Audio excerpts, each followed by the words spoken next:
All right, we are working on solving for missing sides of similar right triangles. And if you look at the picture in our first example, we have a lot more information than what we're used to seeing, and it can look kind of confusing at first. So what I want you to do is highlight. All three of these are similar, and they're all oriented the same way. So I want us to highlight first those corresponding sides.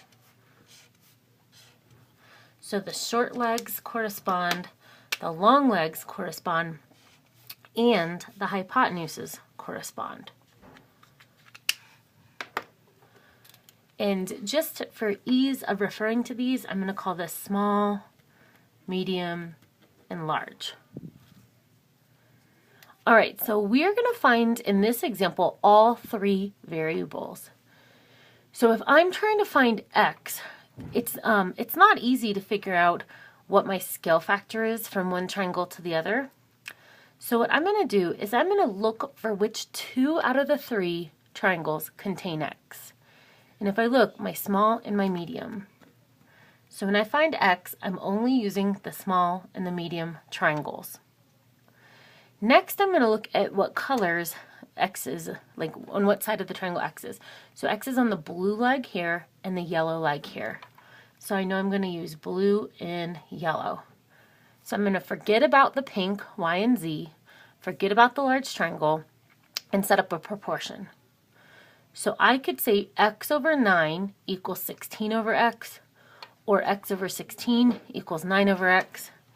I'm just going to do x over 9 equals 16 over x. So I'm comparing the ratio of the long to short leg on each triangle. All right, the rest of this is not new. I can solve this with cross multiplication. So x times x is x squared. I probably will want to use a calculator. 16 times 9 is 144. And then now I could take the square root of 144. Because we are talking sides of the triangles, even though 144 has a positive and a negative square root, we're only interested in the positive square root, which is 12. All right, so now we know x is 12. All right, so we could use that information along with the Pythagorean theorem to find the values of y and z, but I really want to get us practicing using proportions, because that'll be really helpful for what we're going to do when we come back next week in this unit. So now if I go to find y, if I look, I have a y on my small triangle and I have a y on my large triangle. So I'm not going to use that medium one. Use small and large.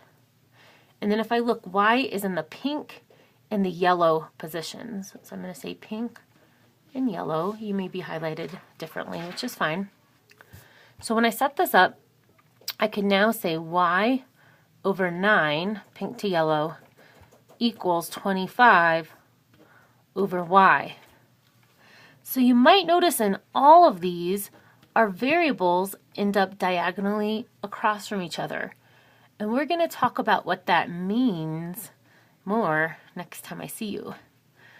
All right, so y times y is y squared.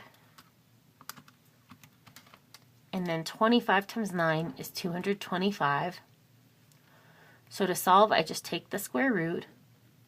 And again, I only want the positive root, which is 15. Now, you're often going to get decimals for these, but so far, no decimals. So y is 15, y is 15. All right, so again, we could use the Pythagorean theorem, but let's keep chugging. So when I go to find z, I now see z is just on my medium and small triangles. Or sorry, medium and large. And z is in the pink and blue position. So it's pink on the medium, blue on the large. So I know I'm going to not look at the yellows, but just use that information. Okay, so if it is on the pink triangle, on the pink part of the medium triangle, I'm going to say the ratio of 16 to z, so I'm going from blue to pink on the medium, equals z to 25, blue to pink on the large. So remember, you got to maintain that order. If you get z on both the top or bottom of your proportion, you've made a mistake in there.